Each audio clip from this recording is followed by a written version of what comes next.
Sorry for that, वो video किसी वजह से अधूरी रह गई थी। हम दोबारा से कर रहे हैं ट्रांसफ़र ऑफ लर्निंग। यहीं थे हमने कहने का प्रॉब्लम सॉल्विंग वाली थ्योरी कर ली थी। अभी हम करें transfer of learning. Positive transfer, जब पहले सीखा हुआ ज्ञान आगे हमें किसी कार्य में हेल्प करता है तो उसे पॉजिटिव ट्रांसफ़र कहते हैं। जैसे कि हमने होम साइंस ले रखी है +1 2 कॉलेज में, बाद में हमें एक शेफ़ बनना है, अच्छा मतलब बेस्ट कुक बनना है, तो हमें हेल्प ही करेगी कहीं ना कहीं, कि क्योंकि इसमें भी यही चीज़ें होती हैं। होम साइंस में काफ़ी कुछ होता है ऐसा जो हमें आगे हेल्प करता है। Negative transfer of learning.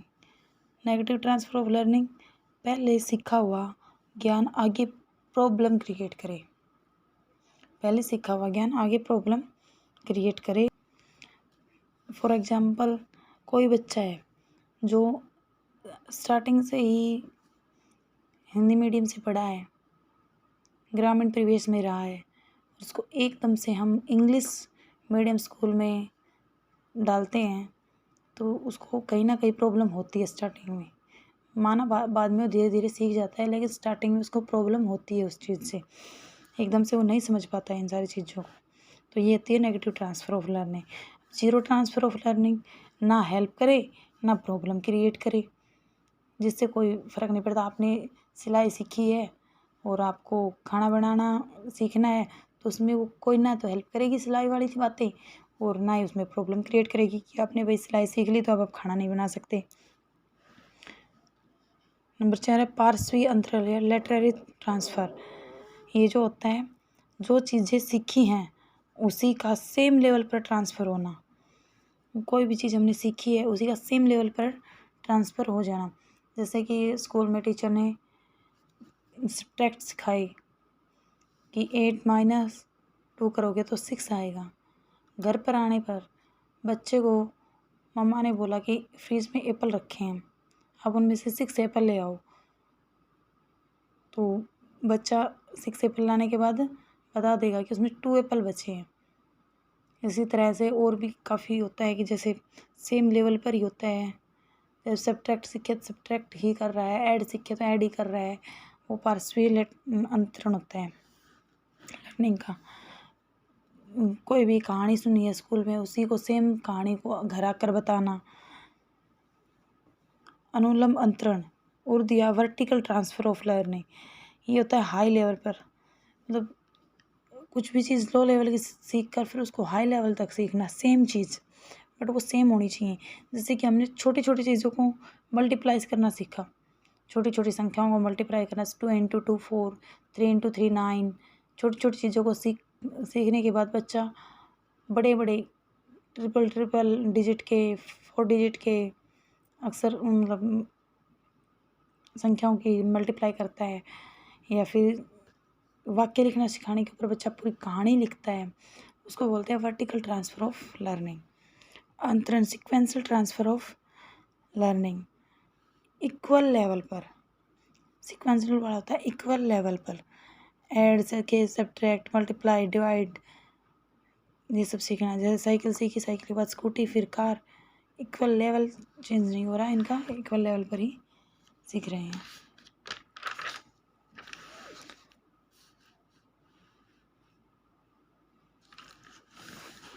द्विपार्श्वीय bilaterally transfer, body के पार्ट और सब पार्ट्स को यूज करके सीखना।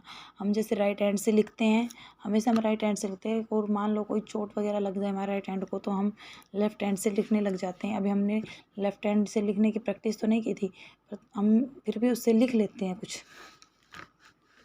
अब इस मेन जो मुख्य सिद्धांत क्या क्या होते हैं लर्निंग के मुख्य सिद्धांत, trial and error method, SR theory, संबंध का सिद्धांत, संबंधवाद का सिद्धांत, संयोजनवाद का सिद्धांत, अभ्यास एवं भूल का सिद्धांत।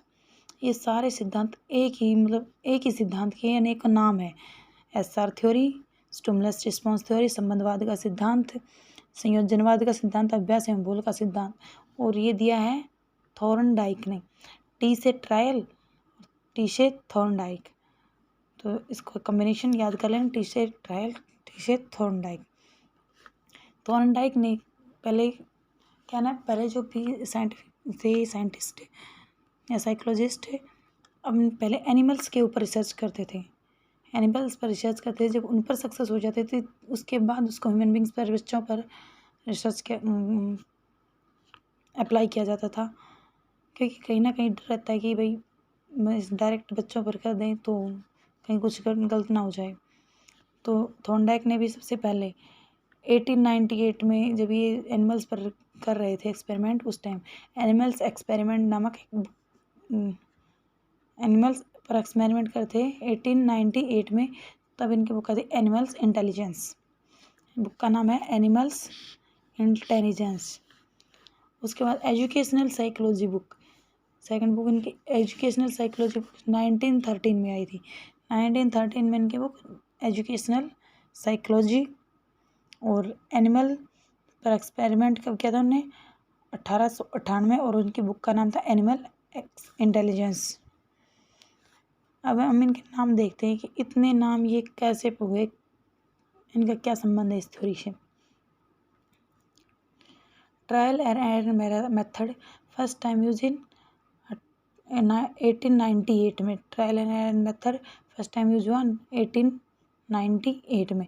लेकिन एजुकेशन में कब आया ये, एजुकेशन में 1913 में, जब इनकी बुक आई थी एजुकेशनल साइकोलॉजी, उसी टाइम ये एजुकेशन में आया था। ये छोटे बच्चों के लिए उपयोगी है, कुछ नया सीखने और मन में उपयोगी है, और मंद बुद्धि बच्चों के लिए। इसमें थॉर्नडाइक जी क्या करते हैं, वो एक कैट लेते हैं, एक कैट है बॉक्स में, एक उसको बॉक्स में बंद कर देते हैं और बाहर रख देते हैं खाना, और ये यहाँ ये लीवर का बटन है। अब कैट को भूख लगी हुई है, वो बार बार खाने की तरफ खाना लेने की कोशिश करती है, जंप करती है, लेकिन खाना तो नहीं आता था। बार बार कोशिश करने पर उसका अचानक से पैर लग जाता है लीवर पर, और वो दरवाज़ा खुल जाता है, और कैट है बिल्ली खाना ले लेती है।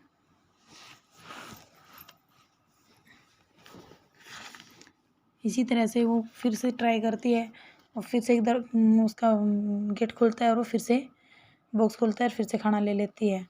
इसीलिए इस मेथड को कहा गया है संयोजनवाद का सिद्धांत, ट्रायल एंड एरर मेथड, क्योंकि वो ट्राई करती है, बार बार भूलती है, अब फिर से ट्राई करती है, फिर भूल जाती है कहाँ कौन से लीवर पर दबाया था, और वो बार बार अभ्यास करते हैं तो उसको पता चल जाता है कि यहाँ पैर रखूँगी तो मुझे खाना मिल जाएगा।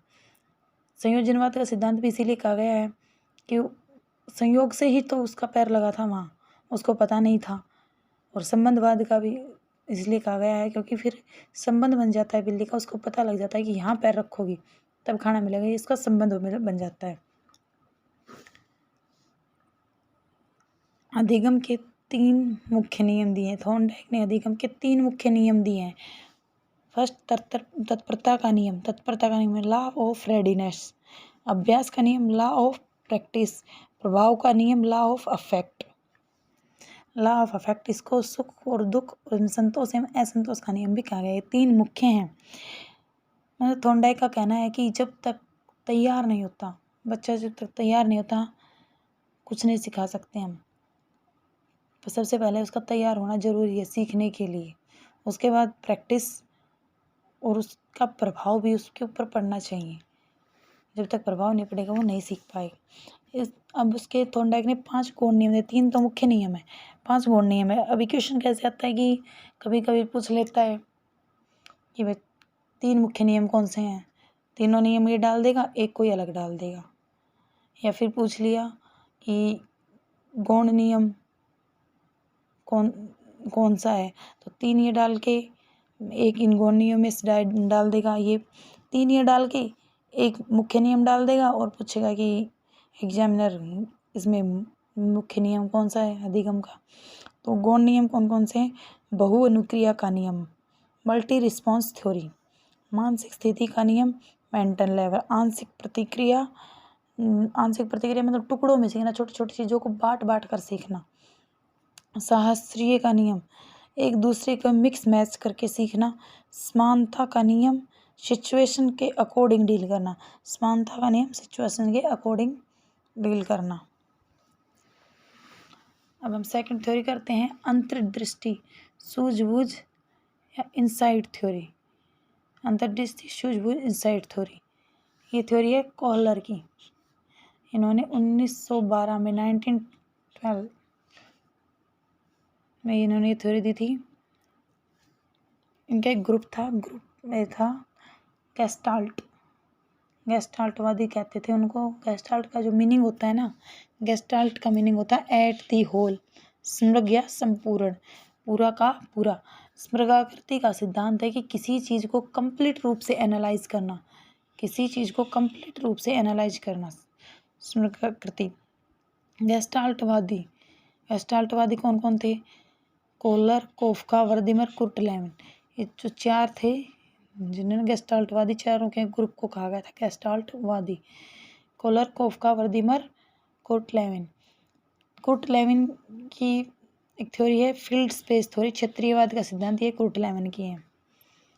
अभी इन्होंने इसमें क्या दिया, इस अंतर्दृष्टि या इनसाइट थ्योरी में क्या थ्योरी है इसमें? इनमें एक चिंपैंजी है जिसका नाम क्या था? सुल्तान। चिंपैंजी का नाम था सुल्तान। सुल्तान को एक रूम में बंद कर दिया गया, ऊपर उसके केड़े लगा, छत के ऊपर केड़े टांग दिए गए। अब यहाँ कुछ बॉक्स और स्टिक्स पड़ी है, सुल्तान को केले खाने हैं लेकिन केले उसको पकड़ में नहीं आ रहे, पहुँच से दूर है। सुल्तान एक बॉक्स रखता है, उसके ऊपर चढ़ के ट्राई करता है, फिर नहीं आता, दूसरा बॉक्स रखता है, फिर नहीं था, फिर दूसरा बॉक्स रखता है। ऐसे ऐसे करते हुए बॉक्स ख़त्म हो जाते हैं लेकिन उसको नहीं पकड़ में आते केले। फिर वो एक स्टिक लेता है, बॉक्स पे चढ़ के स्टिक से मारता है तो केले मिल जाते हैं। अब हम देखते हैं, ये बड़े बच्चों के लिए उपयोगी है। समस्या समाधान या निष्कर्ष निकालना, मनोवैज्ञानिक और दर्शन शास्त्र पढ़ने में उपयोगी है ये। अधिगम के इनसाइट थ्योरी में जीन पियाजे का संज्ञानात्मक विकास है। एक क्वेश्चन ये भी बनता है कि कौन सी थ्योरी में जीन पियाजे का संज्ञानात्मक विकास है? तो अधिगम की इनसाइट थ्योरी में जीन पियाजे का संज्ञानात्मक विकास है। इंसान के मन में सूझबूझ होती है ना, वो अचानक आती है, पहले से यह तैयार नहीं होता कि ये सिचुएशन आएगी तो मैं ऐसे करूँगा। वो अचानक से, जैसे ही कोई चीज़ सिचुएशन बनती है, वो अचानक से हो जाती है कि भाई हाँ ये सिचुएशन है, मुझे ऐसे डील करना है। या बैठे बैठे सोचते रहते, फिर अचानक से ख्याल आता है कि हाँ मुझे ऐसे करना है तो ये हो जाएगा। जैसे कि सुल्तान को आया था कि मुझे बॉक्स पे चढ़ के स्टिक उठानी है तो ये हो जाएगा। अब हम थर्ड करते क्लासिकल कंडीशनिंग थ्योरी, शास्त्रीय अनुबंधन अनुकूलित अनुक्रिया सिद्धांत, शास्त्रीय अनुबंधन अनुकूलित अनुक्रिया, क्लासिकल कंडीशनिंग थ्योरी। ये थ्योरी किसकी है? पावलोव की। थ्योरी किसकी है? पावलोव की, और ये 1904 में 1904। UCS, इसमें ये वर्ड्स यूज होते हैं, इनकी कभी कभी फुल फॉर्म भी पूछी जाती है। UCS या फिर शॉर्ट फॉर्म में दे देते हैं, जैसे UCS अनकंडीशनल स्टिमुलस, स्वाभाविक प्रक्रिया, कंडीशन नहीं है उसके साथ कोई। UCR अनकंडीशनल रिस्पॉन्स, ये भी स्वाभाविक है। स्टिमुलस उद्दीपन और रिस्पॉन्स अनुक्रिया होता है। CS कंडीशनल स्टिमुलस और CR कंडीशनल रिस्पॉन्स। इसमें एक डॉग होता है और उस डॉग को पहले बेल बजाई जाती है और फिर उसके पास खाना जाता है। कुछ दिन ऐसे होता है तो उसको आदत हो जाती है कि जैसे ही बेल बजेगी वो राल टपकाने लग जाता है कि अब तो खाना आएगा। जो ये राल टपकाता है ये अनकंडीशनल है, स्वाभाविक है उसकी ये राल टपकना। भाई बेल बजेगी तो लाल टपकेगी। और जो घंटी है ये कंडीशनल है, कंडीशनल स्टिमुलस है। फिर खाना जो है अनकंडीशनल स्टिमुलस है।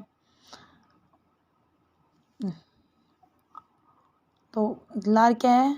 UCR unconditional response. खाना क्या है? Unconditional stimulus. ये क्वेश्चन पूछे जाते हैं कि खाना क्या है, लार क्या है क्लासिकल कंडीशनिंग थ्योरी में। और जो घंटी है वो कंडीशनल स्टिमुलस है। अस्वाभाविक है। इसकी थ्योरी में क्या हुआ था, उस डॉग को आदत हो जाती है कि जैसे ही घंटी बजेगी खाना आएगा। डॉग घंटी बजते ही लार टपकाने लग जाता था वो कुत्ता। तो पावला साहब ने क्या किया कि कुछ दिन तो लगातार उसको इस चीज़ की आदत डाली। फिर उन्होंने क्या किया, घंटी बजा दी और खाना नहीं गया। कुत्ते का तो लार टपक रही है कि वो सोच रहा है खाना आएगा। फिर घंटी गई, बजाई बाद में फिर दोबारा से, और फिर खाना नहीं दिया। ऐसे ही कुछ दिन फिर किया तो उसका फिर से भ्रम दूर हो गया कि घंटी बजती है, खाना नहीं मिलेगा अब। तो ये है आदत निर्माण में। इससे आदत निर्माण होती है चरित्र निर्माण में, गणित के विकास में। किसी भी चीज़ को सीखना थॉर्नडाइक के नियम से, किसी भी चीज़ को सीखना होता है थॉर्नडाइक के नियम से, परंतु उसका विकास करने में पावलोव का सिद्धांत महत्वपूर्ण है। भ्रम दूर करना, जैसे कि कुत्ते का भ्रम दूर हो गया था ना कि घंटी बज रही है पर खाना नहीं मिल रहा उसको बाद में। इस सिद्धांत के लिए पावलोव को नोबेल प्राइज़ भी मिला था। सिद्धांत के लिए पावलोव को नोबेल प्राइज़ मिला था और ये सामाजिकरण में भी सहायक है। अगला कर रहे हैं वाटसन ने भी, जेबी वाटसन ने थे, उन्होंने ये प्रयोग अपने बच्चे अल्बर्ट पर, खरगोश के द्वारा किया था, अल्बर्ट पर। ये सक्रिय अनुबंधन ऑपरेंट कंडीशनिंग थ्योरी, सक्रिय अनुबंधन का सिद्धांत या फिर ऑपरेंट कंडीशनिंग थ्योरी, नैमित्तिकवाद का सिद्धांत, आरएस थ्योरी, थॉर्नडाइक की थी एसआर थ्योरी, स्टिमुलस रिस्पॉन्स, वो पहले स्टिमुलस देता था बाद में उसका रिस्पॉन्स, लेकिन ये है आरएस थ्योरी, पहले रिस्पॉन्स चाहिए भाई बाद में स्टिमुलस मिलेगा। ये दी थी 1938 में, 1938 स्किनर साहब की ये थ्योरी, स्किनर साहब। इस थ्योरी में क्या है, उसमें तो है कि बच्चा मतलब पिता कहता है कि बेटा आप ये करो, आप अच्छे मार्क्स लेके आओ, आपको मतलब बाइक मिलेगी या फिर कुछ भी वही इनाम देता है। तो थॉर्नडाइक वाले में क्या करते हैं कि पहले वो इनाम देता है उसको, फिर कहता है ये ले बेटा अपना इनाम और अब अच्छे मार्क्स लेके आना। या सुबह सुबह बच्चे को जब स्कूल भेजते हैं तो बोलता है ये ले बेटा चॉकलेट और अब स्कूल जा, छोटे बच्चे को। लेकिन स्किनर वाले में क्या है कि स्किनर कहता है कि बेटा पहले स्कूल जा, घर आएगा तब तुझे चॉकलेट मिलेगी। वो पहले उसको रिस्पॉन्स चाहिए, बाद में स्टिमुलस देता है स्किनर। इसमें क्या इसने प्रयोग किया था, एक चूहे पर उन्होंने ऐसे एक चेस बना दिया था, उसमें एक पर तो करंट आता था, एक बॉक्स पर, एक भी चूहे को खाना मिलता था। अब वो चूहे पे डिपेंड करता था कि वो कौन से पे जाएगा, ब्लैक पे जाएगा तो उसको करंट लगता था, वाइट पे जाएगा तो उसको खाना मिलता था। और ये जो है ना प्रेजेंट एजुकेशन जो फिलहाल अपनी आ रही है, एजुकेशन कंप्यूटर आधारित है, उसके ऊपर चल रही है। जैसे हम कंप्यूटर में एमसीक्यू करते हैं, हम राइट आंसर टिक करते हैं या फ़ोन में लगा लो तो ग्रीन आ जाता है, रॉन्ग आंसर टाइप करते हैं तो रेड आ जाता है। तो हमारे रिस्पॉन्स के बाद उसका हमें स्टिमुलस, रिस्पॉन्स के बाद हमें मिल रहा है कि इसका क्या है, गलत है सही है, पहले नहीं पता चल रहा है कि कौन सा क्वेश्चन गलत है या सही है। एजुकेशन आरएस थ्योरी पर आधारित है। आजकल जो कंप्यूटर आधारित एजुकेशन है वो किस पर आधारित है, स्किनर जी की आरएस थ्योरी पर। अभिक्रमित अधिगम प्रोग्राम लर्निंग, ये किसने दिया था, स्किनर ने ही दिया था, अभिक्रमित प्रोग्राम लर्निंग। इसके टू टाइप, रेखीय अधिगम स्किनर का और शाखीय अधिगम नॉर्मन एंड क्राउड का। रेखीय अधिगम किसने दिया है, स्किनर ने, और शाखीय अधिगम नॉर्मन एंड क्राउड ने। री फिफ्थ थ्योरी जो है री थ्योरी, प्रबलीकरण, ये क्लार्क हल की है, 1915 में दी थी, 1915 में दी थी क्लार्क हल ने। इसमें SOR, इसमें SOR और ऐड किया गया है बीच में। इसमें जो क्लार्क हल है वो उनका जो कथन है वो है, आवश्यकता की पूर्ति के लिए जो प्रक्रिया की जाती है वह अधिगम कहलाती है। क्लार्क हल कहते हैं कि हम जो भी प्रक्रिया करते हैं वो हमारी आवश्यकता की पूर्ति के लिए होती है और वही अधिगम कहलाती है। पुनर्बलन रीइंफोर्समेंट वर्ड, ये जो रीइंफोर्समेंट वर्ड है ना, ये थॉर्नडाइक ने दिया था और व्यवहार में रीइंफोर्समेंट स्किनर साहब का है। According to Skinner, reinforcement theory is the best method of learning. Skinner ji कहते हैं कि रीइंफोर्समेंट थ्योरी जो है वो लर्निंग का बेस्ट मेथड है। Thank you all of you. हम इसका नेक्स्ट पार्ट करेंगे कल। आज के लिए इतना ही बहुत है। Please like and share, subscribe my channel please.